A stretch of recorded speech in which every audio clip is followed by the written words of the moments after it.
This might seg actually into our first little foray into Nussbaum, because something that comes up a lot in this book is the relationship between the emotions and the body. And as already established, Nussbaum doesn't want to dismiss the emotions as just of the body, as not of the mind, as like the unreasoning aspect of us. So just to give a kind of brief overview of what the emotions are according to Nussbaum, who again is a philosopher that is Nussbaum your favorite philosopher, Jacob? I feel I can remember us encountering us. We knew each other pretty well. We'd done all the other interviews already, actually, and then we were at Ice House at a show like the kind of show we've been missing, that we've been talking about and missing. And the two of you were performing. Dessa was performing. A friend of yours had a release show with lots of guests. Oh yeah, Joey Van Phillips. Yeah, exactly. Yes, yeah. And at one point in that show, we were at the front, and I was asking you what was going on in your life, how you were. You were taking a philosophy course, and I was like, "Oh, I have an interdisciplinary PhD, like focusing on literature and philosophy." I just found the thesis in the attic. Here's my PhD thesis, which has a lot of Nussbaum in it. And I asked you, do you have a favorite philosopher? And you were like, actually, yeah, I think it might be Martha Nussbaum, who, I was very conscious. I hadn't thought of this in a very long time, but then I thought, this is a sign I should get back to my philosophical. Yeah, right. I would say that Martha Nussbaum I find to be very important to me. And that was definitely saying that in a time where I was just starting to kind of really explore different thinkers. And I would say that Martha Nussbaum for me was kind of like help me to like kind of see understand some of the things that I felt inherently kind of like that I questioned about some classic Enlightenment thinking. Yeah. And so I really appreciate that. And I mean, what you're kind of talking about with emotions and how she wants to draw emotions back into like what is considered a rational framework. I mean, and yeah, that sounds very rational to me. Like yes. The idea of like disregarding emotion seems like a pretty irrational thing. Absolutely. Yeah. But so I would say that my appreciation of her thought has kind of led me down a rabbit hole of a lot of different thinkers that I've been exploring recently. But yeah, let's hear some of this. Before I forget though, which figures have you been encountering? Have you been discovering more recently? I've been reading a lot of stuff that I wouldn't say is necessarily exclusively under the umbrella of philosophy. But some of the books recently that I've read that have really blown my mind. I guess he kind of considered a historian of consciousness. Actually, his book is Jean Gebser. This book is written by Jeremy Johnson. It's about Jean Gebser, and he has his kind of classic tome is called the Ever-Present Origins. Ever-Present Origins. And it I haven't read any of that book yet. It's kind of famously difficult. But Jeremy Johnson is a Gebser scholar who actually has a podcast, and that's kind of how I learned about Gebser. So I got this book to introduce myself, and his project is kind of more about trying to puzzle out like the history of human consciousness and and he actually like ascribes a lot of he like finds these points in the development of human consciousness that he kind of targets with art, which obviously really resonates with me. But he has this kind of framework that I think importantly isn't strictly linear, but this idea of like the kind of broad overview is like a consciousness that moves from unperspectival to perspectival, and that we're in this perspectival paradigm right now, and ideally we will move, in his words, the way his terminology he uses, to an aperspectival consciousness. Wow. which essentially is no perspective and all perspectives. This need to move out of like the subject-object distinction, and like part of his thinking kind of twists your head in knots, but it's really inspiring in how he looks through the history of art as, like, you know, he tracks it through even just the development of painting, and how, you know, at one point humans were painting in totally 2D, and he marks that transition from unperspectival to perspectival, mm-hmm. in the transition to like Renaissance painting, where all of a sudden people were painting in 3D, and you could see the dimensions and things, and that this was actually a shift in our understanding of, like, our place in the world, and that this kind of painting in dimensions actually is a way of separating yourself from the world. It's different. There's this, all of a sudden you're differentiating yourself from the background. Okay. Versus the kind of two-dimensional paintings where everything kind of exists on the same plane. But he's a very fascinating thinker. Him and another book that I really loved, Donna Haraway. She's also kind of a historian. She's a historian of consciousness. She's alive right now. I forget what she's a professor, but she wrote a great book called Staying with the Trouble. And there's also a documentary about her that I do not remember the name of right now. But Staying with the Trouble. That's a very intriguing title. Yeah, and yeah, part of the simple idea with that is just that, you know, we need to figure out a different way of relating to the world, and part of that way needs to be that we need to stay with the trouble that we live in, that our kind of compulsive need to try to fix things has actually created a lot of problems. Absolutely. And yeah. Do you think that so I'm familiar with that kind of idea through, say, Pema Chodron, When Things Fall Apart, or even Brene Brown, the recurring focus on kind of being with the discomfort, and the daring greatly, Brene Brown's idea of daring greatly. My favorite Brene Brown book is Rising Strong, actually, where the focus is on, she takes the epigraph from the Daring Greatly book, which is about the man in the arena, not the critic, but the man in the arena, and she kind of imagines a record kind of screeching to a halt, you know, like the at the moment where the man is face down in the arena.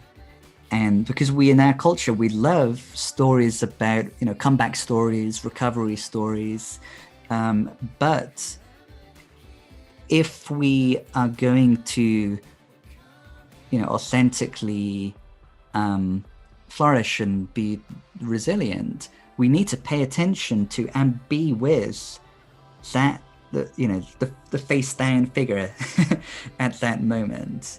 And actually, this really segs.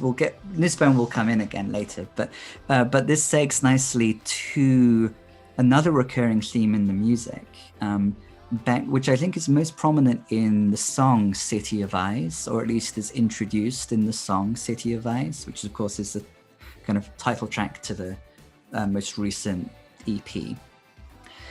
And that, if I understand correctly, is related to kind of the social media context.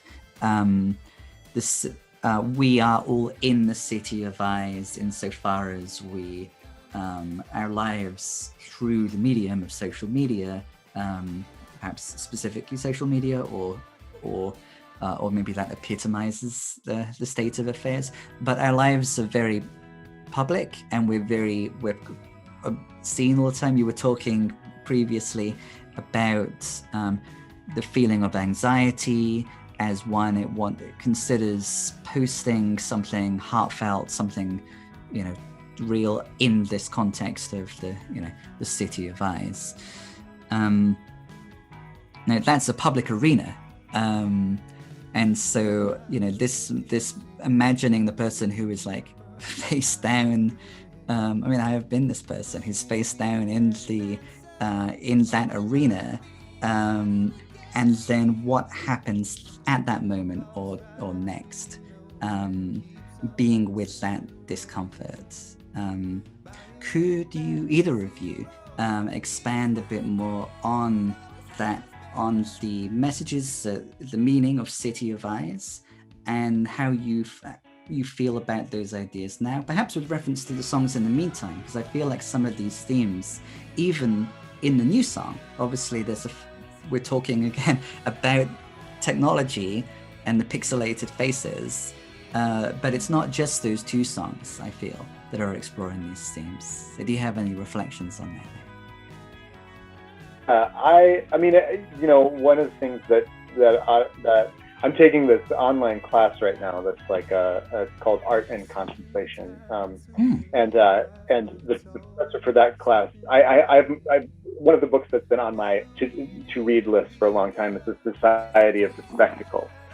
But one of the things that we Guy Debord, I believe, right of that. But one of the ideas that he talks about in that is that at his time of writing it, that society was moving from a society of being to a society of having, and that he was foreseeing that eventually we would move into become a society of appearing, and that it, and in not having read the book, I can't expound on it. It's super in depth, but the professor was suggesting that like he foresaw kind of the what we have in the internet these days, which is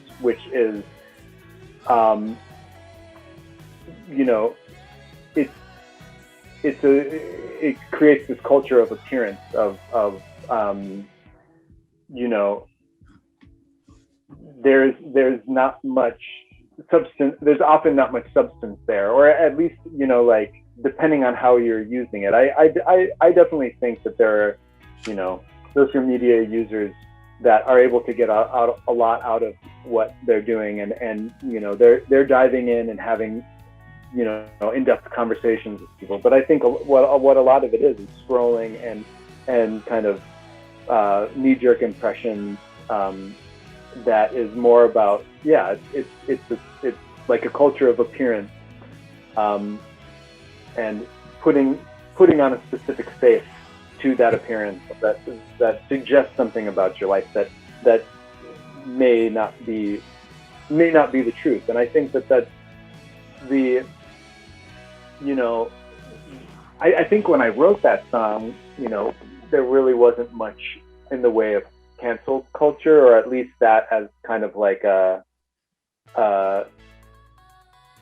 well-used term wasn't really that widespread yet. But I think that like I've always had this inherent kind of like ingrained anxiety about like, and I think that's one of the reasons why I've just kind of left social media is that feeling of I've just never liked that. I mean, I'm always second guessing and questioning everything that I might post, even when it's the most benign thing, you know. Like, and that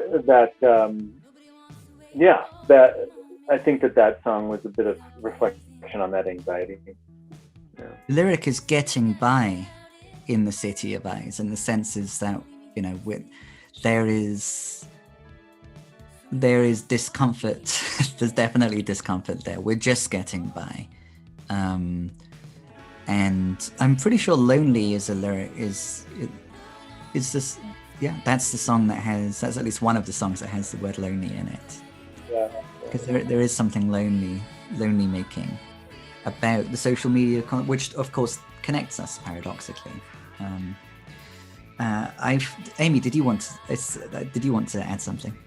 Not necessarily. I was going to say something snarky about. Well, I was just going to be like, I don't know how to. If you're a person, not you necessarily, but if a person listening to this is a person that likes to post a lot, it's not necessarily a blanket statement, but it does feel a lot of times that sometimes the people that post so many like wonderful pictures about their lives, like so many things, maybe they're maybe the most lonely in a way, and at times, you know, or maybe that's not true at all. But sometimes or maybe the least happy. You know, it's like there's like trying to make up for maybe something that's missing with like that scrolling. I mean, I'm not saying I don't scroll here, you know, clearly I do. Kind of makes up for some like your actual happiness sometimes, or you know, showing that you're more happy than maybe you really are. I don't know.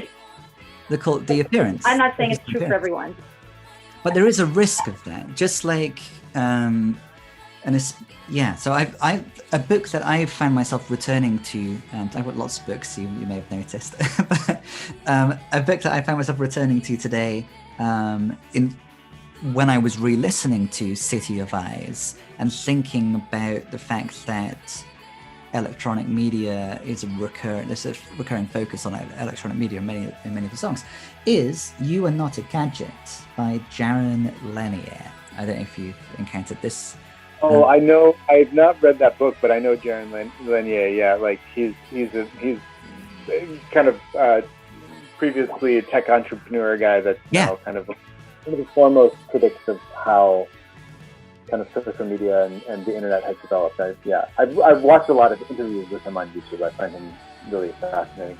Yeah, I thought I might, when we're on this topic, I thought I might read a couple of passages from this book and see what they kind of brought up for you in relation to City of Eyes, and like in general, if you want, perhaps in relation to any of the other songs too. So a really relatable passage, you know, just to isolate one without needing to provide loads of context, relates to the idea of friendship and how, you know, the concept of a Facebook friend affects the way in which we conduct ourselves. So this is just one paragraph. I know quite a few people, mostly young adults, but not all, who are proud to say that they have accumulated thousands of friends on Facebook. Obviously, this statement can only be true if the idea of friendship is reduced. A real friendship ought to introduce each person to unexpected weirdness in the other. Each acquaintance is an alien, a well of unexplored difference in the experience of life that cannot be imagined or accessed in any way but through genuine interaction. The idea of friendship in database-filtered social networks is certainly reduced from that. And that, I found myself thinking about your song, Nothing Changes, It's a Riddle, because there we have one human recognizing the riddle-like nature of another. Do you have any thoughts on that? Particularly the A real friendship ought to introduce each person to unexpected weirdness in the other. Each acquaintance is an alien, a well of unexplored difference in the experience of life that cannot be imagined or accessed in any way but through genuine interaction. I mean, each person, I mean, if you're lucky enough to have good friends, I mean, that's just like obvious. Like that's those moments, the moments that you chuckle about, the memories that you've had with friends. And those are the genuine moments. The times you've gone camping or the times you've just walked down the street or like took a bottle of wine and walked around the city, you know, like little things like that. Yeah. I mean, if you're lucky enough to have those genuine moments, then you know exactly what that means. But the only thing it brought up to me just like, oh, there's people that say I have all these friends. I mean, Jacob and I toured the country for for like 4 years. I mean, going back and forth. And with Madeline, what was the name of the van? Cassandra. Casa. Yeah. Yeah, I mean, we did all this, and we, because of that, have a ton of Facebook friends. But, yeah. So there's all these people, and sometimes things will pop up, and I'm like, where's that person? And then I'm like, oh, I mean, it has been a while. I haven't been focusing on this a long time, but there was a period where I'd be like, oh my God, that's that person we met when we were in, New Orleans or something. But I mean, so, but I don't really know any. I mean, some of them I knew, some of them I don't. Some people saw us at the shows and you just like, you're at the time you're like, yeah, but it's hard to remember. But like at the same time, because of that, we've stayed in contact with some people that we never would have otherwise because of social media. So there's not, it's, again, not all negative. It's not fully negative to have this social media thing, because like there's all these friends in Indianapolis that we met for many different reasons, but mostly music, actually all music, that like I see because I would never see otherwise. Like I'm not the greatest at text messaging or calling people. People are terrible at calling now. I mean, like Jacob and I always talk about how we wish, or we're looking forward to a friend we met. There's a friend named Amy, which is my name, but a friend named Amy moving back to town. And she's the type of friend where you can just walk over to her house with unannounced, okay? Like people used to do. Like, and not saying that we don't have other friends like that, but she's definitely a friend that we can do that to. And she's only going to be about a block and a half away. So we keep thinking about how exciting, or I keep thinking how exciting it's going to be that I can just stop at Amy's house. Yeah. And just be like, hey, because everything is so, scheduled out. And like, if you make plans a week in advance with someone, then you get anxiety about that plan you have. Instead of being excited about the plan, all of a sudden it's like, well, are we sure we want to go do this thing? Spontaneous, exciting things, like you said, these like things that you weren't planning. Those excitements about your friends, the unknown, are the things that I cherish the most. Yeah, and that kind of like bring out a quality of mystery. Like the spontaneous things create spontaneous reactions, I think. One of the things that also resonated with me is actually like kind of connects to our. There's a myriad of complex reasons of why we've decided to not post pictures of our child on Facebook. On one of them being that we don't necessarily want to make the choice for him that Facebook is going to own, his image. But not saying we won't ever. Not saying we won't, and I also don't want like parents that make the decision to do it. I totally understand why they do it, because I've also had anxiety over this year, feeling like maybe we should just post some pictures because he's not getting to see any of, like, our friends are not seeing him grow up. Also, I like seeing my friends' kids, and so there's nothing wrong with it. I really enjoy seeing my friends' kids, and so I feel bad depriving them of getting to see him growing up. But one of the things you talk about the mystery and the weirdness, was that I remember realizing one time, like seeing some pictures of my friend's kid, like that I had, over however many years, like built up this idea in my head of who that kid was, but not had many experiences actually like hanging out with the kid and figuring out. So you had a full sense of knowing the kid. Right. Or even because of the appearance.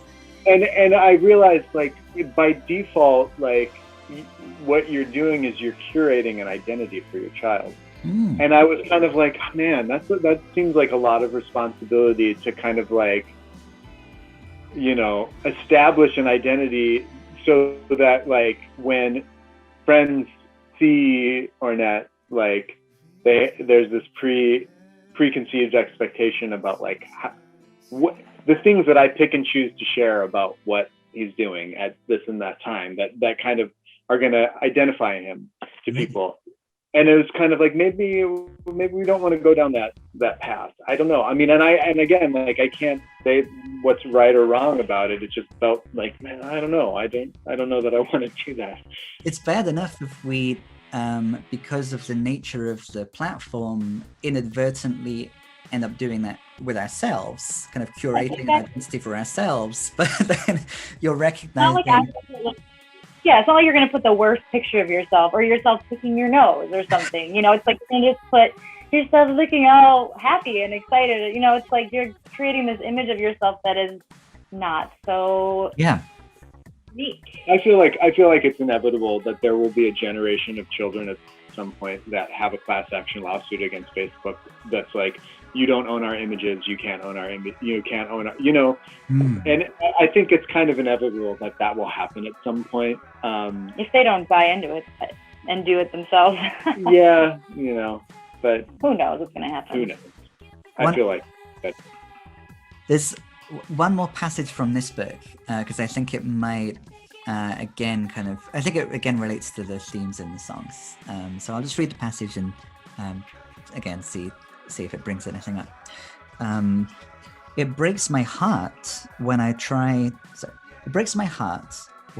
to energized young people who idolize the icons of the new digital ideology, like Facebook, Twitter, Wikipedia, and free open Creative Commons mashups. I am always struck by the endless stress they put themselves through. They must manage their online reputations constantly, avoiding the ever-roaming evil eye, City of Ice, of the hive mind, which can turn on an individual at any moment.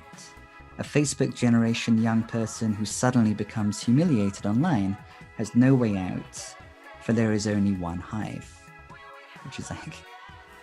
Which is true. It makes me think of the Dessa lyric, the recent Dessa lyric in the song Rome. The wall came down, and so it's all Rome now. So when in Rome, you abide by the customs in Rome, but the walls have come down now, so it's all Rome. The frenetic energy of the original flowering of the web has reappeared in the new generation, but there is a new brittleness to the types of connections people make online. This is a side effect, and this is the key thing in the book, this is a side effect of the illusion that digital representation can capture much about actual human relationships. He's got a lot of emphasis on the binary character at the core of software engineering. If you have an either or choice on Facebook, do you identify as X or Y? And then you fill in the answers and then you kind of create your identity and it becomes normal. Those become the questions that someone using the platform asks about themselves when they're creating their identity. And then in massive contrast with this, everyone's just trying to be someone, is another Fort Wilson Riot song. The songs are exploring identity in a very different, more spontaneous way, loving way, with empathy for everyone trying to be someone. It's difficult to figure out who we are, even without such software kind of limiting our sense of self. So do you have any reflections on either aspect of that, the positive Fort Wilson Riot acknowledgement of everyone trying to be someone, perhaps either just that or that in relation or contrast to this state of affairs? I mean, I just automatically made me think of the opening lyrics to that song "Tryin" of Amy's, which is one of my favorite. Like that whole song, it's just one of my favorite of your lyrics.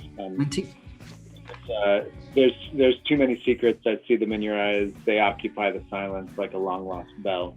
and just like the kind of the mystery that you're talking about, and even what we were talking about earlier about like being alone in our consciousness. And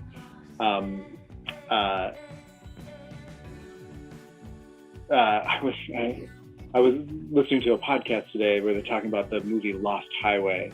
And I love David Lynch and how he represents like these ruptures of identity, and that the kind of the central kind of psychological idea for Lost Highway of being that there's this guy who imagines who all of a sudden has this moment of this psychological breakdown because he realizes he'll never fully know his wife. Like this idea that like the person that like again the being isolated in consciousness, that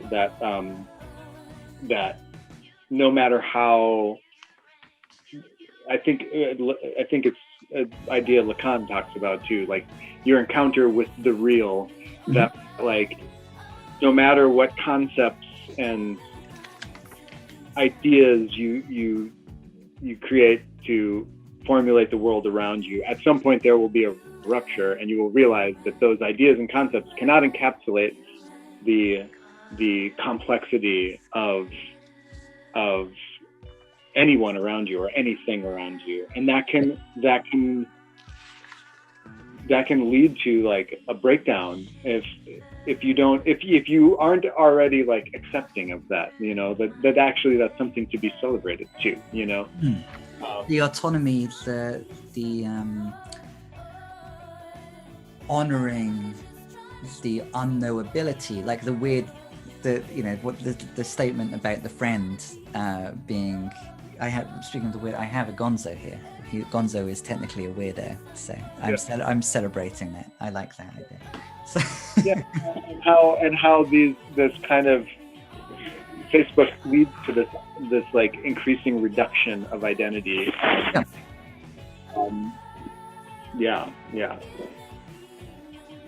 But when the reality, and that's I think that's comforting for some people, some people don't like that there's weirdness that will happen, or surprising or out of the ordinary. Like that is what some people live off of, feed off of, and others are like, no. It's a bit extra. Well, there will always be that rupture. Like you can't insulate yourself. You can't control anything. You can't insulate yourself from the weirdness. It will erupt in your face, and the more you stay comfortable with it, and it's like, it's Gonzo. We like Gonzo.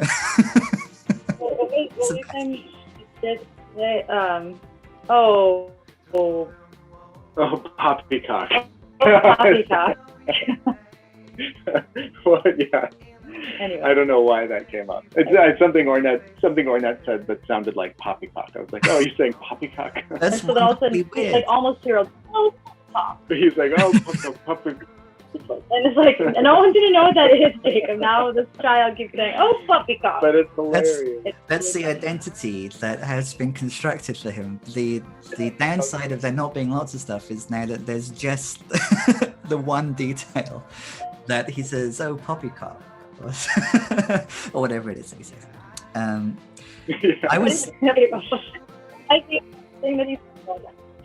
I was thinking a lot about the song Trying To, and that same lyric about the secrets in the eyes. And again, we have the body and the intimacy here. So the eyes, obviously, they could be seen as the window to the soul, obviously, poetically. But at the same time, they are part of the physical body, of course. And not only that, but there is, can you feel the shivers? So you wrote those lyrics, Amy, is that right? Yeah, I mean, I think there was a part of the song though that I definitely got help. I usually get help on certain parts, but I don't remember what parts. I mean, it's been so long ago, and I wrote them all. No, I was kidding. No, I even think Greg maybe. No, I just remember Greg commenting on, like, thinking that one of the lyrics was something else, and then when you told him the real lyrics, he's like, "Oh, that's really cool." Okay, well, I don't. It doesn't matter, but Yeah. The lyrics of that song, I'm not sure why I went, like it's weird when you're creating something or probably writing a book or writing a song or poems. It's weird, like why you decide to go down a path that one day. I wish I could, put myself there and be like, why did I decide to say there's so many secrets that it wasn't like I was talking about anyone specifically, or maybe I was talking about everyone or it's like, but it is a thing where sometimes you just wonder what someone's thinking, and what they're not letting themselves fully think, perhaps, because the secret might be a secret even to themselves. If they're trying to be someone, the only thing that's in the way of succeeding at being someone, like knowing that one is someone already, is discomfort with some, therefore, potentially disowned part. So I think that the way in which that song, specifically when it asks, can you feel the shivers, it's a nice antidote to the cerebral thought experiment, the dilemma of the person who will realize that they just have abstract ideas about other people, so then they have a breakdown because they're not connected, they don't really know the other person. The voice that asks, can you feel the shivers, is offering a very different type of mode of human connection, I think, because it's vulnerable. There's an assumption that, I feel the shivers. Can you feel the shivers? It's so there's a recognition of the body, friends with the emotions again. The shivering probably is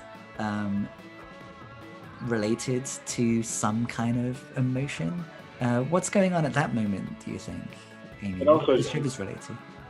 I was just want to point out too that it's not like are you feeling shivers right now, but it's saying, can you feel the shivers running through my hand, so it's involved. Really, and also you have to be very, you have to be very, to feel that, I guess you'd have to be like actually trying to feel it too, it's like the somatic awareness. Are you trying, are you connecting with me, do you want to feel that, because you kind of would want to feel it if you can feel it almost, don't you think? Absolutely, it seems it's a friendly voice, definitely, isn't it? That's asking, can you feel the shivers?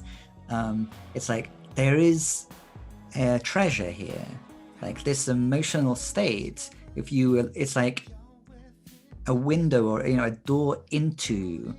It's scary, it's weird, perhaps discomforting, but if you allow yourself to feel these shivers, which are there, whether you're allowing yourself to feel them or not, then we can connect, then we can feel something. And it's like the river in How Do We Go?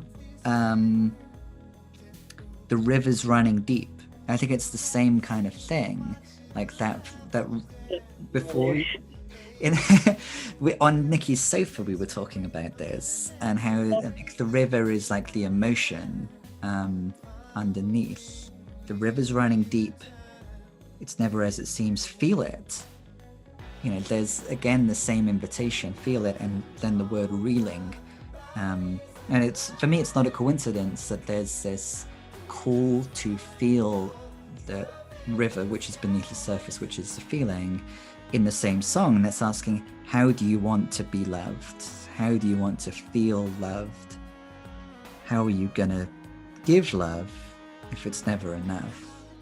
It's like, it's encouraging us to recognize that there is an abundance in these feeling states, like the rich, there's an abundance of emotion, and if we're safe, if we're friends, and we can trust one another, then we have a bunch of treasures to share. Mm-hmm. And the very act of engaging in that, with the knowledge that it probably won't ever be enough. Like, I think if it was easy enough that it's like, we can engage with this, then it probably wouldn't be worth it. But like, just the very effort. We want an easy way. But there is not an easy way, which is another song.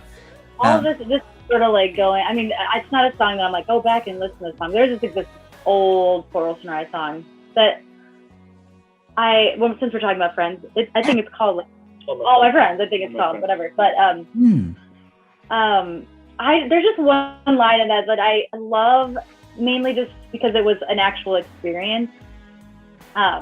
We were traveling with some friends in Central America. Jacob and I were not even a couple then. We were just really good friends.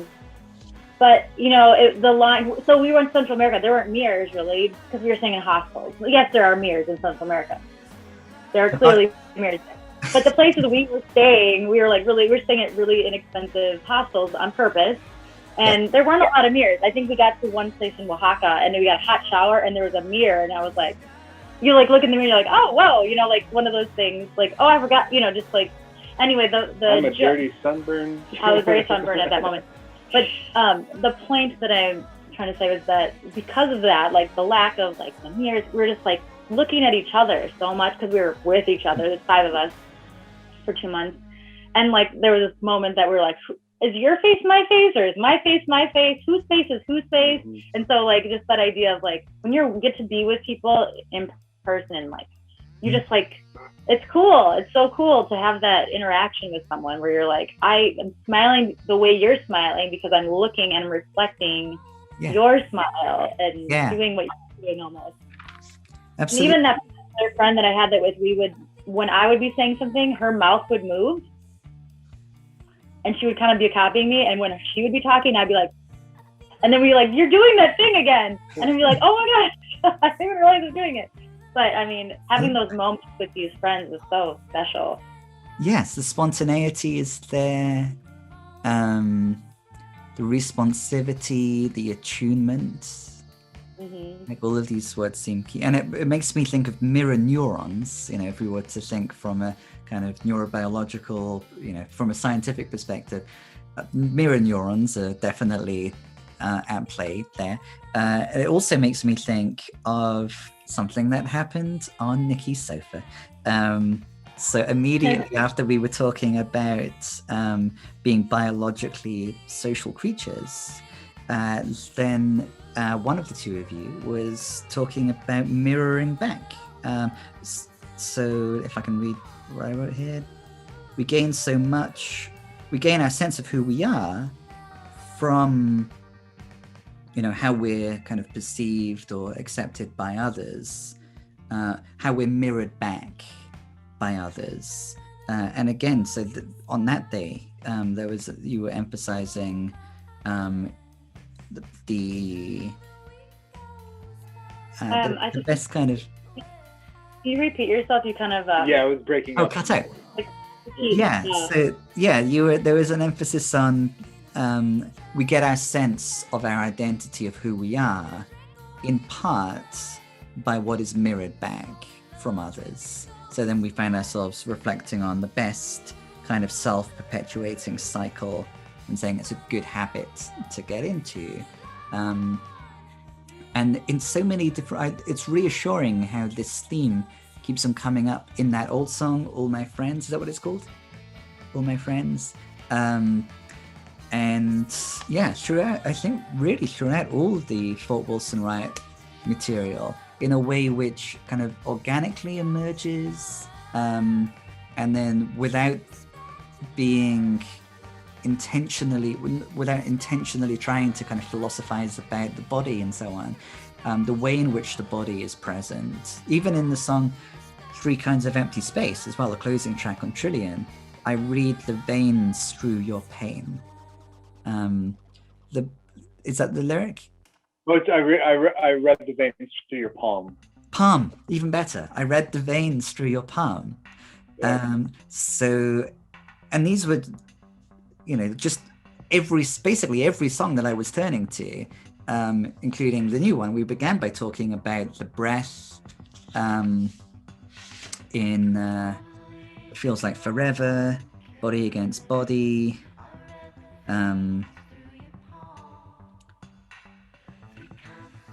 There is this pre-philosophical organically emerging recognition that through allowing oneself to feel what one feels and be at peace with one's embodiedness, then this is just, there's this celebration of friendship with oneself and with others. You have any thoughts? I guess, and part of me was hearing that, it's like, I think that's like a goal. The things you're just saying, like, those things to strive for. So it makes sense that would be a theme that we write about, because it's like, I want those feelings. Yeah. And it makes sense that they keep coming up. Like, I want to be physically connected to other people.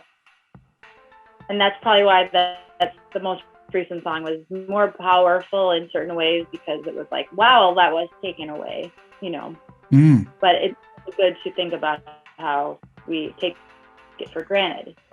And yeah, I just, it made me, what you were saying just made me think of this. One of my favorite thinkers right now is this guy Connor Habib, who's very interesting fellow.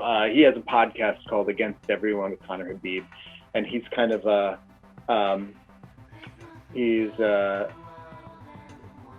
I think currently studying anthropology, but he's an ex-porn star.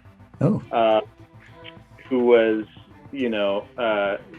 just, he has basically a very fascinating life. I highly recommend his podcast. But he's also kind of a mystic, and one of the things he talks a lot about in trying to just kind of like poke at things that we take for, like, really simple things that we take for granted. He always talks about how, like, everyone should meditate on the fact they never see their own face. That, like, we see our bodies, but we will never experience our own face in 3D. Like, we can see it in a mirror. I can see myself reflected in the screen, but, like, you cannot see your face. Like, you actually don't see your own face ever in the way that other people see your face. And how much our identity is constructed on this thing that we will never see. Right. The most expressive part of ourselves. Yeah. We never see. I feel myself smile, and I have this idea of, like, what that looks like. But, like, I've seen thousands of pictures of myself smiling, and they all look different. And I'll never actually see myself in the act of smiling the way, my partner does. And I think that's, I don't know, that's what you just were saying made me reflect on. And just like, yeah, the mirror neurons, we really do rely, really do rely on other people to reflect this kind of aspect of our nature, that this embodied aspect, but also this, like, identity aspect that we take for granted. Right? Yeah.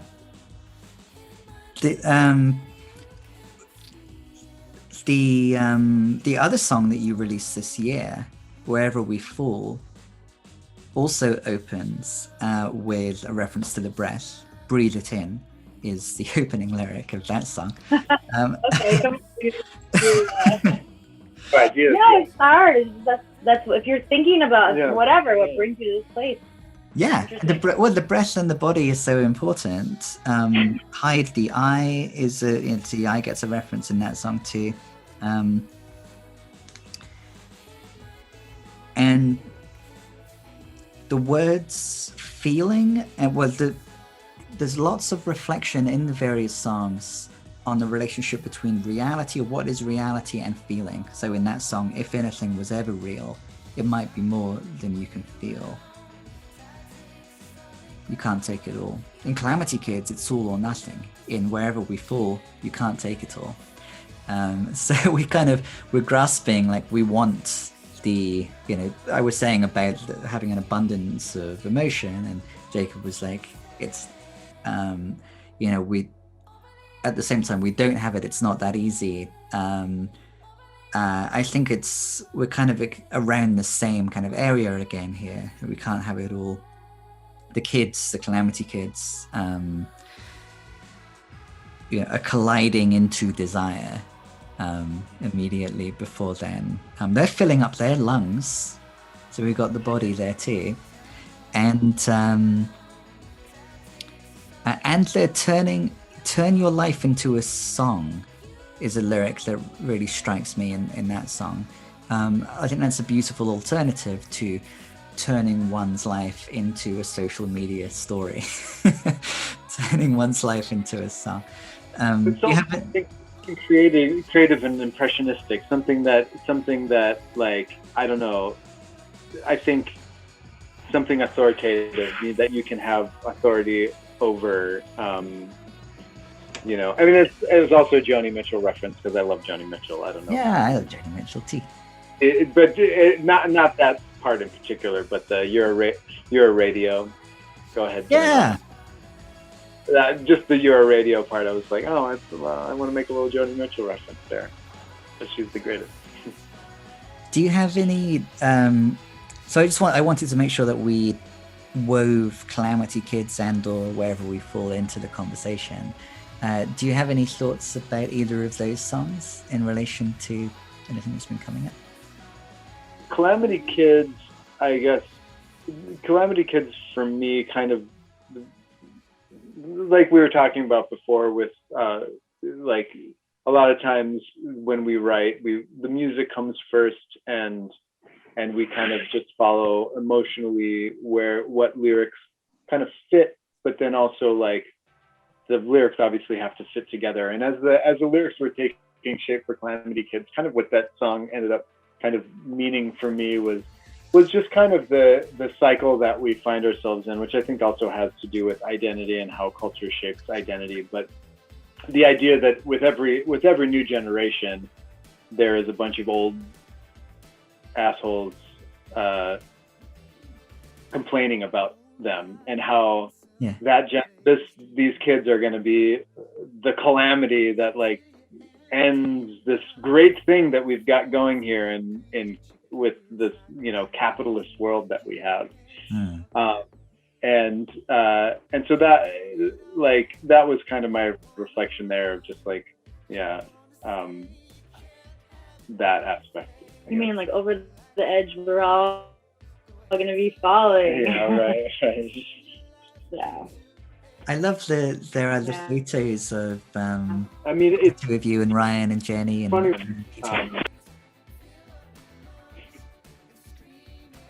Oh yeah. Yeah, was that your idea? Yeah. We, you know, like doing singles, you know, it's like all of a sudden you have the song done, you're like, okay, we're gonna think of art. And I don't know, I think all of a sudden I was like, I want everyone to be honored in this too, because there's a lot of people that put a lot of effort into making the music. It's not just Jacob and I that do it. And so I was just like, oh, that'd be really great to have everyone as like their younger, like a picture that they like from when they're younger, or just something that was funny when they're young. So that was sort of the idea. Just like, hey, I text everyone, send a picture of yourself. Yeah. Some art for the single that we can all look at and say, oh, we had so much promise. And the 6 faces that we've never seen, that we've each individually never seen. Right. And then actually at the end of Wherever We Fall, you won't see it because you don't want to face it. I just feel like that lyric relates to a lot of what we've been talking about. You know, that could be a response to the invitation to feel the shivers. You know, if the person doesn't want to, if they don't want to step into the discomfort, then they won't feel the shivers. They don't want to face it. And, you know, I have like so there's a reference to not wanting to face it at the end of that song. And then, of course, the opening lyric in Feels Like Forever is, feels like forever since I've seen your face. So, there's definitely, the face seems to be key here. We can't see our own faces, meditate on that, but also look at each other's smiles and let the mirror neurons do their work, and the mirror neurons see emotions. The body knows what to do. Then maybe when it's safe, go to a show and let the music play its part as well. Yeah. The music heal you. And start going outside to shows first. Yeah. So we've been talking about faces, the body, and in a holographic world, of course, we began by talking about the body in quite a different context there. And now you know the body's a lie is the lyric there. But it's almost as if, what is it kind of suggesting that the mind's idea of the body is a lie? The construct of the body is a lie. But we've been recognizing all of these ways in which the body tells the truth. The shivers are telling the truth that we don't want to pay attention to. But if we do attend to it, then we access something different. Related to all of this, I have another book called This Is Your Brain on Music. This is a good book. And just a couple of things from the end of this book.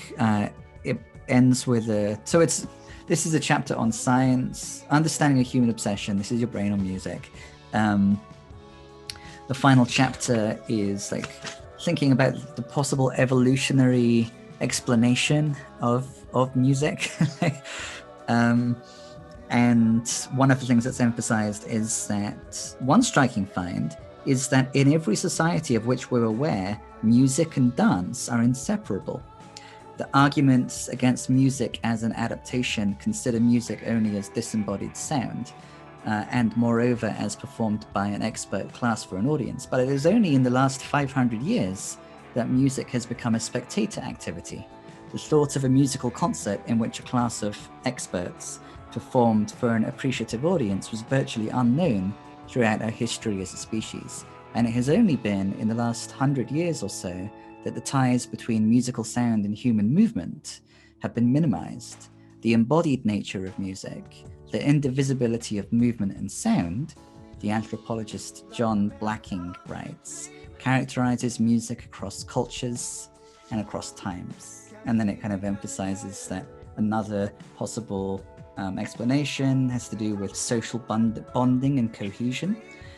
Social bonding and cohesion. Collective music making may encourage social cohesions. Humans are social animals, and music may have historically served to promote feelings of group togetherness and synchrony, and may have been an exercise for other social acts, such as turn-taking behaviors.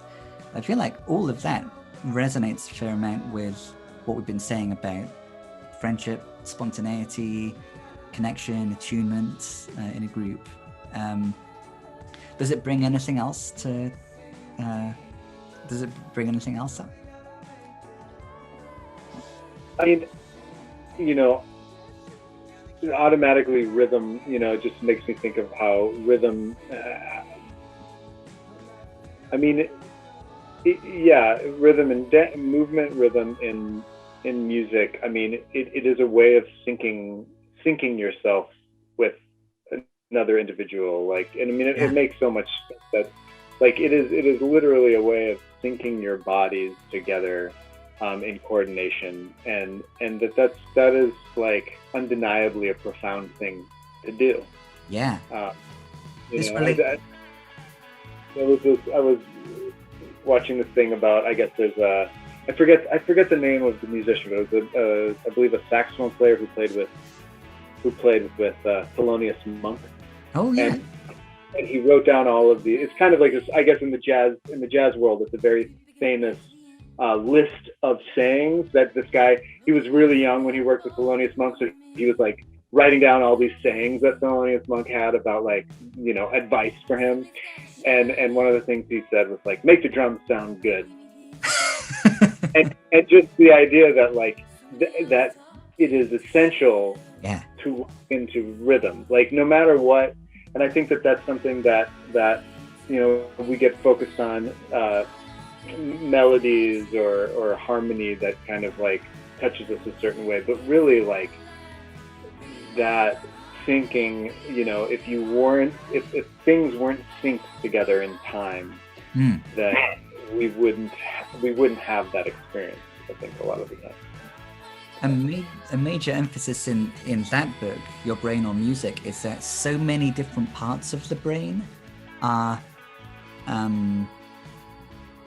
active when one is listening to, engaging with music. So you were just emphasizing rhythm.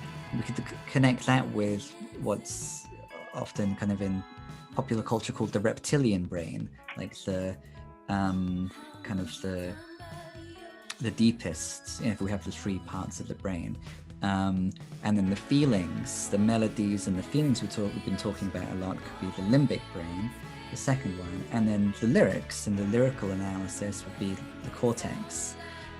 But all three of these are at play, and yeah, I also agree that the rhythm and that reptilian brain is so important. And yeah, and I'm working on a book actually on music and philosophy, and it kind of emerges from Back to the City, and with your permission I might reference some of this interview, if that's okay. Yeah. And that idea of those three components of the brain all being at play is one of the core ideas. The only thing I could think of right now, I'm just like, I do music with kids. Oh, in school. yeah. I'm a music therapist for the Minneapolis public schools. And the thing that I find so interesting, so most of right now I've been doing some like online classes, but then I have a couple in person. Mm-hmm. And I have just I work with some preschoolers, a large preschool class. And it's so interesting because I'm playing music for an hour straight with the same kids every day, this group in particular. And it's just interesting to like think about, like, we're just like, you know, the rhythm. When Jay was talking about the rhythm, I was like, oh yeah, I was thinking about the kids, and I try to do a lot of like patterns, and we're staying together. And like some people naturally just like have a rhythm in them, and I'm not sure why. We don't know. I don't know why exactly they do. They just do. And then there's some kids that you're like, we're counting together. Like I'm playing the guitar or whatever, and one person's like way ahead of the team. And so I've just been doing a lot of like talking about how we're working together. We're a team, so we have to listen to everyone around us.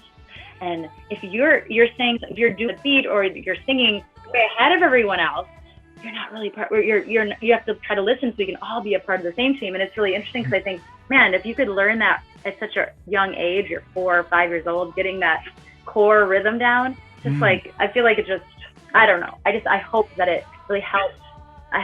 Helps them in the future, just because like some kids have it, but some kids are like having to work through it. And like I watch them get better and better as the school year goes by, and I think it's so cool just to be like, yeah, we are a team. I don't want to be way ahead of everyone else. It's no fun that way. Like you're playing the drum and you're like, and everyone else is like, what's that? You know, it's cool to like be. I mean, it's not saying that you shouldn't play the way you want to play sometimes, but like working together as a group and getting that like sync, like you're saying, that it feels good. It feels so good when you're synced with everyone around you. It's like, and what you're facilitating there is so good.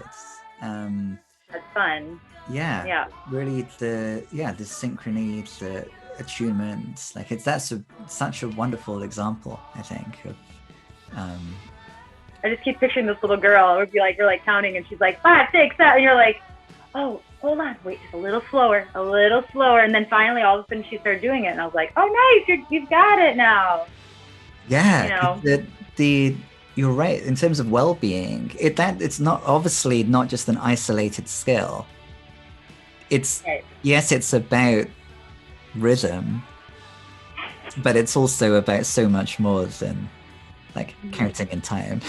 It's about connection, human connection, and your friend next to you, we're working to, I mean, like, it's about listening. And not being the loudest one. Yeah. And not the leader all the time. Yeah.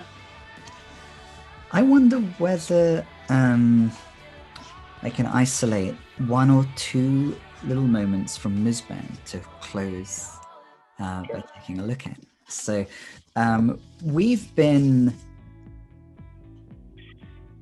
we've been focusing on this whole time kind of relates to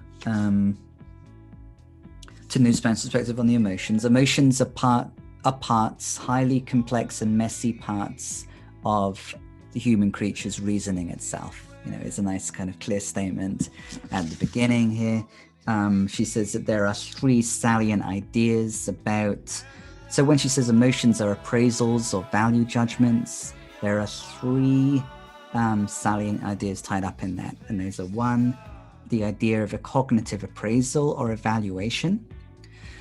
So the emotion itself is an appraisal of the situation, an evaluation. So when if I'm scared and I'm shivering, I'm judging the situation as warranting fear, as there's a danger to my well-being. And the second component is the idea of my flourishing. And then the third component is the idea of the salience of external objects as elements in one's own scheme of goals. If we were purely, if we were like often humans think they are, more purely cerebral, essentially we are our brains. and then some of the treasures that we've been celebrating wouldn't be there, and the complexity and the discomfort wouldn't be there too, because we would be less attached to the external things, to each other. Like something, suddenly I'm not going to be able to see you anymore because of the lockdown, and that wouldn't bother me so much because I'm just a cerebral brain anyways. But that's not the case. We do things outside of ourselves. These external uncontrolled items and people are salient for our well-being. So the reason why I'm bringing Nussbaum in here at the end is because she finds herself gravitating towards music to test her theory, to try and show, okay, this is what I'm saying the emotions are. Philosophy has a lot of trouble trying to make sense of music. Now, I think that my account of what emotions are can help us recognize what's really going on with music in a way that other philosophical accounts can't. So to close, I'm just going to find the best little passage to read from the music and emotion chapter of this book, and I wonder whether you could kind of tie anything in at the end or respond in some way. Okay, so here's a paragraph on the difference between music and language. And the context of it is that a lot of people who would be opposed to the idea that the emotions are intelligent, that the emotions are judgments, Nussbaum thinks that that's because we're kind of hooked on language. We assume that if something can't be put into language, into words, then it's not cognitive. There's no intelligence to it. And so here in this paragraph, she's trying to encapsulate how something, so there is a cognitive component to emotions, and we recognize it through just how we interact with music. I'm going to read this passage and see what you think of it. The image of music as dream brings us to an important fact. Music is not the language of habit. When we go about our daily business, language is the form of symbolic representation. Language is the form of symbolic representation on which we overwhelmingly rely. For this reason, the linguistic expression of feeling must use a medium that is in many ways shop-worn or blunted by our habitual use of the words themselves, by our habits of narration, by our very at-homeness in a world of narration and verbal representation. Language is, on the whole, a medium of exchange, a useful tool of communication that is frequently abased by its tool-like use. This is why the task of the literary artist, and especially the poet, requires calling cognition back to the language itself, to the texture of word and phrase. But however well this is done, it remains difficult for language to bypass the intellectual defenses we have developed as we cope with the world, and to have access to emotion in its most acute and urgent form. Now, music is not, as such, primitive or archaic. Lacking the narrative and objectual structures to which we are accustomed in language, it frequently has an affinity with the amorphous, anarchic, and extremely powerful emotional materials of childhood. And it gives them a sharpening and expressive precision, what Marlowe calls a crystallization, that they did not have when covered over by thoughts in their still archaic form. One enters the dark world, in which language and daily structures of time and causality no longer reign supreme, and one finds the music giving form to the dim shapes of that darkness. Another way of expressing the point is that music seems to elude our self-protective devices, our techniques of manipulation and control, in such a way that it seems to write directly into our blood. I found myself kind of gravitating back to that passage when I listened to the previous interview, and I heard you saying, well, it has to start with the music. You know, you have to, and when you were talking about your songwriting process and kind of the game, like figuring out which words fit, both in terms of the sound. You were saying even the word love, you know, for some reason seems to fit with certain melodies and sounds. So that's why I brought that long passage up. Music seems to elude our self-protective devices, our techniques of manipulation and control in such a way that it seems to write directly into our blood. Do you have any closing thoughts on any of that? I mean, I'm so glad there's music. Yes. I feel like it's part of us, and there's things that bring us directly to different parts of our lives. Listening to music, that a song that maybe we didn't even know reminded us of a moment when we were children, or like back to when we first met our friends. Like there's like, you know, of Montreal for some reason is like reminds me of like a period of time that we spent a lot of time with a certain group of friends, or like different things like that.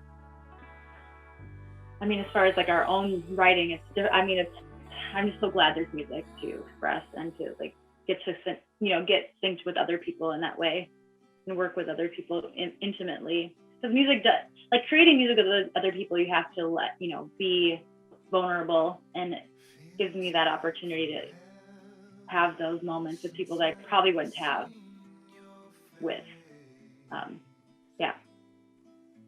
Yeah. Well, and yeah, I mean, I think that's something that the popular forms of music have lyrics, and lyrics tend to be things that people focus on a lot. But I think it's fair to say, though, that the majority of music that exists is instrumental, and I think that's a really important thing that people forget, that actually the value of what's creating emotion in there is how music can manipulate time, and the way that it manipulates emotion or triggers emotion is so elusive. Like the way that harmony works is so indescribable. I mean, like you can watch, plenty of YouTube essays that explain why chords do a certain thing. But at the same time, like the idea of saying that minor chords are sad, there's these like, there's these kind of tried and true rules of like, oh yeah, minor chords are sad or major chords are happy. But a lot of times when you dissect something, it's like, oh, actually this is mostly major chords, but it evokes a sense of nostalgia, or and I feel like harmony in music is as complicated as emotions in a person. It's like, it's really impossible to nail it down, and that elusiveness is what Nussbaum says about it. It eludes our defenses, it eludes our defenses because it eludes our our ability to describe it and understand it. And yeah. Yeah, so when we're looking for that lyric to complement the feeling, obviously we're not assuming it's possible to find the statement that encapsulates what the music is doing. Otherwise we wouldn't need the music, we would just like write a poem. But it can point towards, it can collaborate with the music, you know, the part that the most of all highest part of the brain that addresses the highest part of the brain, the lyrics. Maybe the function of the lyrics is to just to kind of redirect back to the other two things, the feeling through the harmonies and the melody and so on, and the rhythm. You know, we were talking about the reptilian brain and the body, the dancing that kind of shows up, and you know, the body, the presence of the body. I've really enjoyed this conversation. Thank you very much for it. Great to chat with you again. Yeah. Hopefully in person. I do intend to visit Minneapolis at least, or return. I intend to return. If my green card situation allows. My full intention is to return home to Minneapolis. But worst case scenario, I'll visit soon, and hopefully we get an opportunity to catch up in August. Yeah, you'll get to meet Ornette. I would love to. I would love to.